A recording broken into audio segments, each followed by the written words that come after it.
নতুন প্রজন্ম মুখিয়ে আছে নির্বাচনের জন্য।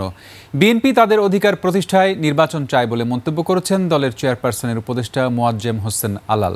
জাতীয় প্রেস ক্লাবের সামনে প্রশাসনে ঘাপটি মেরে থাকা ফ্যাসিবাদের দোসরদের গ্রেফতার করে নির্বাচনের পরিবেশ নিশ্চিতের দাবিতে অপরাজেয় বাংলাদেশের নামে সংগঠন যুব সমাবেশ করে। এতে আগামী জাতীয় সংসদ নির্বাচন সুষ্ঠু ও নিরপেক্ষ হবে কিনা তা নিয়ে উৎকণ্ঠা জানান বক্তারা। আর মোয়াজ্জেম হোসেন আলাল বলেন, ফ্যাসিবাদের দোসরদের পুনর্বাসনের চেষ্টা চালিয়ে যাচ্ছে। একনল অ্যাডভান্সড হাইজিন সোপ এবার জীবাণু ধুলাবালি ঘাম ক্লিন বোল্ড।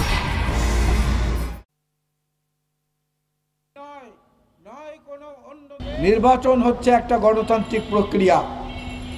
একটা নতুন প্রজন্ম 2014, 2018, 2024 তিনটি নির্বাচনে তাদের অধিকার প্রদর্শন করতে পারেননি, অধিকার পূরণ করতে পারেননি। তারা মুখিয়ে আছেন একটা নিরপেক্ষ নির্বাচনে ভোট দেওয়ার জন্য। ওই বাতাসের মতো, ওই নদীর মতো, ওই চন্দ্রের মতো, ওই সূর্যের মতো, সাগরের মতো আমরাও বলতে চাই তাদের অধিকারকে প্রতিষ্ঠিত করার জন্যই আমরা নির্বাচনের কথা বলি।